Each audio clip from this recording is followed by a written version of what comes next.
আধুনিক যন্ত্রের ব্যবহারের ফলে হাতে বানানো এই তাঁতের লুঙ্গি আজ বিলুপ্তির পথে, হারিয়ে যাচ্ছে ঐতিহ্যবাহী রোহিতপুরের এই শিল্পটি।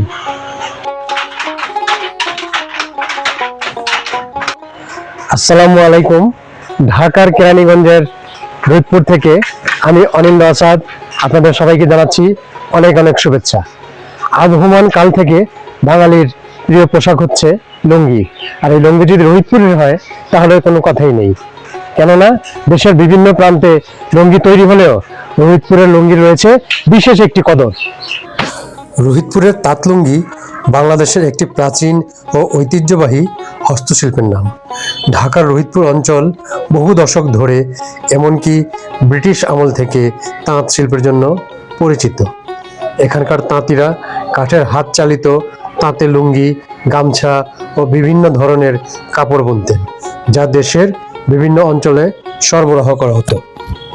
হাতে বোনানো এই তাঁতের লুঙ্গি পরতে যেমন আরাম, আবার টেকেও অনেক দিন।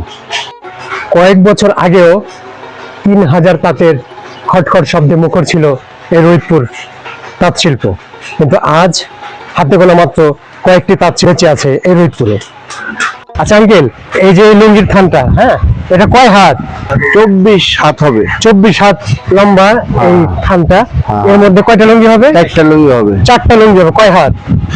5.5 হাত। 5.5 হাত 4টা লুঙ্গি হবে এই এক টানাতে।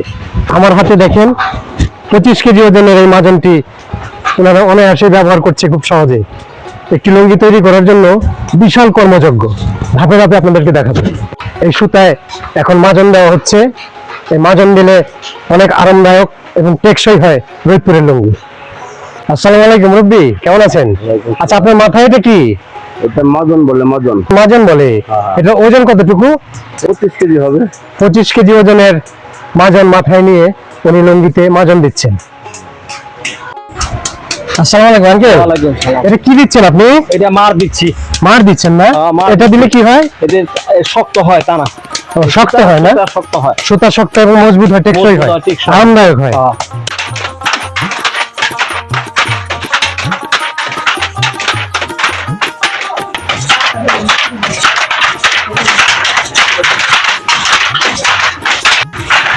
দর্শক, লুঙ্গি বোনা নিখুঁত একটি শিল্প। 15 থেকে 18টি ধাপে 3000 পৃথক সুতার নিখুঁত হাতের জাদুকরী স্পর্শে তৈরি হয় আমাদের এই রোহিতপুরের জাদুকরী লুঙ্গি।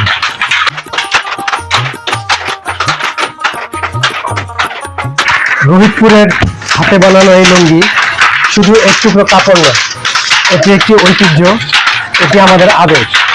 যান্ত্রিকতার এই যুগে এই তাঁত শিল্প পিছিয়ে পড়েছে, বিলুপ্ত হতে চলেছে রোহিতপুরের ঐতিহ্যবাহী এই তাঁত শিল্পটি।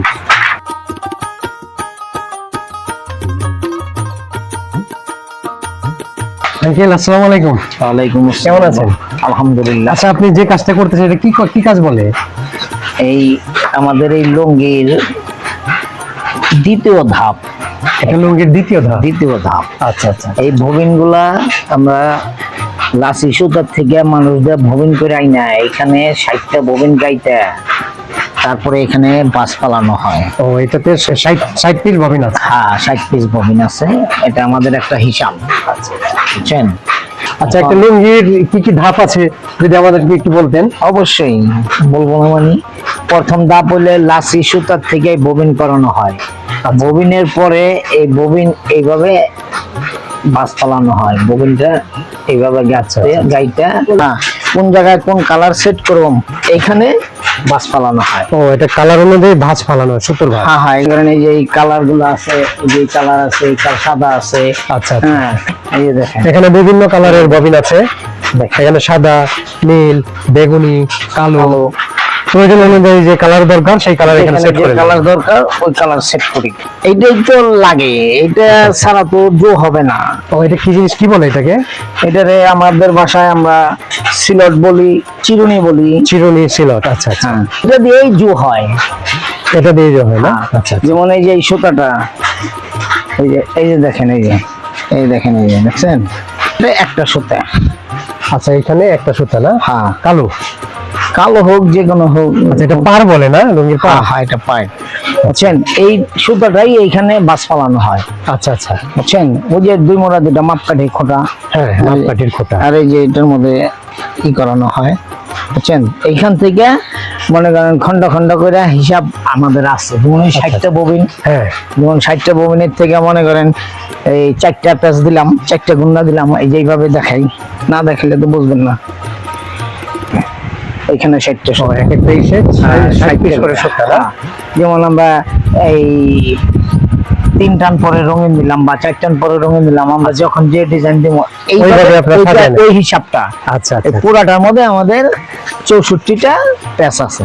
আচ্ছা আচ্ছা, এই 64টা প্যাচ এইখানে দিয়া এলা যে কোনো কালার লাগাইবেন, যে কোনো হিসাব করে আপনি ওই ডিজাইনটা আপনি করবেন। আচ্ছা আচ্ছা আচ্ছা, বিশাল হ্যাঁ, বড় একটা টেকনিক। মানে এখন তো আপনার ডিজাইনটা দেখাইতে পারলাম না, যদি ডিজাইনটা না থাকতো তাহলে দেখাইতে পারতাম। এখানে বাস ফালানোর পরে হ্যাঁ, এইখানে আবার সুতাটা মেইলা এইলাহান করে এই দুজনে মার দেয়, ঘষাঘষি করে, দেখলেন তো কি পরিশ্রম। হ্যাঁ হ্যাঁ, এইটার পরে আবার একটা একটা করে সুতা প্রিমিয়ামে গাঁথানো হয়। আচ্ছা। আসেন দেখাই।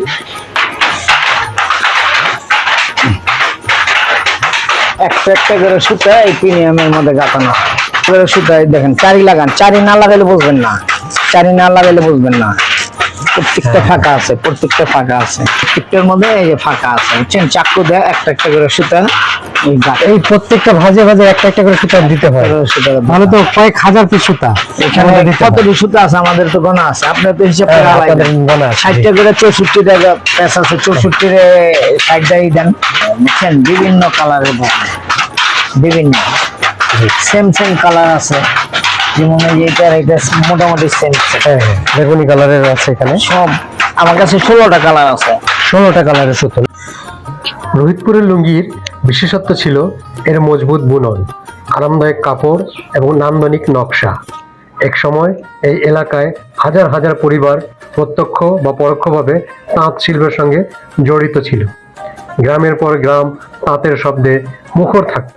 তবে আধুনিক কলকারখানায় তৈরি সস্তা কাপড়ের সঙ্গে প্রতিযোগিতা, সুতা ও উৎপাদন খরচ বৃদ্ধি এবং নতুন প্রজন্মের অন্য পেশায় ঝুঁকে পড়ার কারণে রোহিতপুরের ঐতিহ্যবাহী তাঁত শিল্প আজ অনেকটাই সংকুচিত হয়ে গেছে। অনেক তাঁত বন্ধ হয়ে গেছে এবং দক্ষ তাঁতির সংখ্যাও কমে এসেছে। আচ্ছা আঙ্কেল, এই যে এখন যে পাথরটা টানতেছেন, এটা কি কাজ করতেন একটু বলবেন? এটা ওই যে রোল পেঁচাবো না, হ্যাঁ, রোল এটার মধ্যে বাইন্ধে তারপর রোল পেঁচাবো। আচ্ছা, দর্শক দেখেন কত কষ্টের একটা কাজ।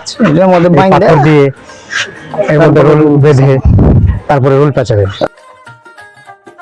বন্ধুরা দেখেন কত মিহি সুতো, কত সুন্দর সুতো দিয়ে বোনানো হয় রোহিতপুরের ঐতিহ্যবাহী এই লুঙ্গি। আধুনিক পোশাকের প্রসার, উৎপাদন ব্যয় বৃদ্ধি, দক্ষ কারিগরের সংকট এবং পর্যাপ্ত পৃষ্ঠপোষকতার অভাবে ঐতিহ্যবাহী তাঁত ভিত্তিক রোহিতপুরি লুঙ্গির এই শিল্প অনেকটা সংকুচিত হয়ে এসেছে। স্থানীয়দের মতে যথাযথ সহায়তা না পেলে এই ঐতিহ্য একসময় বিলুপ্ত হয়ে যাবে। তবে আনন্দের বিষয় হচ্ছে এই তাঁতকলের মালিক হাজী শরীফ সাহেব এই শিল্পটিকে বাঁচিয়ে রাখার জন্য আপ্রাণ চেষ্টা চালিয়ে যাচ্ছেন। আপনারাই তো এই তাঁত শিল্পের শেষ প্রজন্ম, আপনাদের বংশধর কি এই লাইনে আসে নাই? তারা কি কাজ করবে না? তারা কি এই শিল্পটাকে ধরে রাখবে না? দেখেন, আমরা কত বছর ধরে যে কাজটা আরম্ভ হয়েছে সেটা বলতে পারবো না, তবে কিছু একটা বলতে পারি যে আমার দাদাই করছে, আমার বাপে করছে, আমার বড় বাবাই করছে, এখন আমরা করতেছি। আমাদের এখান থেকেই শেষ, আমাদের পরে আর কেউ করবে না। আমাদের ছেলে মেয়েরা এগুলা শিখে নাই, শিখবো না। আমার 2 বছর লম্বা, আমার চেয়ে বড় হয়ে গেছে, কিন্তু এই কাজ জানেই না, শিখেই না। তারা এই শিল্পটা শিখতে আগ্রহী এখন না। এই যে আমরা যে 16-17 জন কাজ করতেছি, হ্যাঁ, আমরা যদি এই 16-17 জনের থেকে যদি 2 জন 4 জন বাদ দিই তাহলে এটা আজকেই বন্ধ। দর্শক দেখলেন, ওনারাই হচ্ছেন শেষ প্রজন্ম, ওনারাই রোহিতপুরের তাঁত লুঙ্গির শেষ প্রজন্ম। ওনাদেরকে কদর করতে হবে, ওনাদেরকে টিকিয়ে রাখার ব্যবস্থা নিতে হবে। সরকারি বেসরকারি পৃষ্ঠপোষকতা এবং আধুনিক সুযোগ সুবিধা পেলে আবার ঘুরে দাঁড়াতে পারে ঐতিহ্যবাহী রোহিতপুরের এই তাঁত শিল্পটি। তাই আমাদের সঠিক সময়ে সঠিকভাবে সঠিক পদক্ষেপ নিয়ে এই তাঁত শিল্পকে আবার বাঁচাতে হবে, আবার জাগিয়ে তুলতে হবে। নিজস্ব তাঁতে উৎপাদিত ঐতিহ্যবাহী এই রোহিতপুরি লুঙ্গি হাজী শরীফ সাহেব বিক্রি করেন শরীফ লুঙ্গি নামে তার নিজস্ব শোরুমে। আর এই শোরুমের লোকেশন হচ্ছে রামের কান্দা বাজারে ইস্পাহানি ডিগ্রি কলেজের মেইন গেটের পাশে। একটি রোহিতপুরের শরীফ লুঙ্গির দাম 1200 থেকে 1500 টাকা হলেও হাতে বোনা একটি লুঙ্গির পিছনে যতটা পরিশ্রম, যতটা খাটুনি, যতটা মেধা ব্যয় করতে হয়, এটি আসলে পরিশ্রমের তুলনায় কিছুই নয়। ঢাকার কেরানীগঞ্জের রোহিতপুরের শরীফ সাহেবের এই তাঁতপল্লী থেকে আমি অনিন্দ আসাদ আজকের মতো বিদায় নিচ্ছি। এরপরে দেখা হবে আপনাদের সাথে অন্য কোনো ভিডিওতে, অন্য কোনো স্থানে। ততক্ষণ পর্যন্ত ভালো থাকবেন। আল্লাহ হাফেজ। আসসালামু আলাইকুম।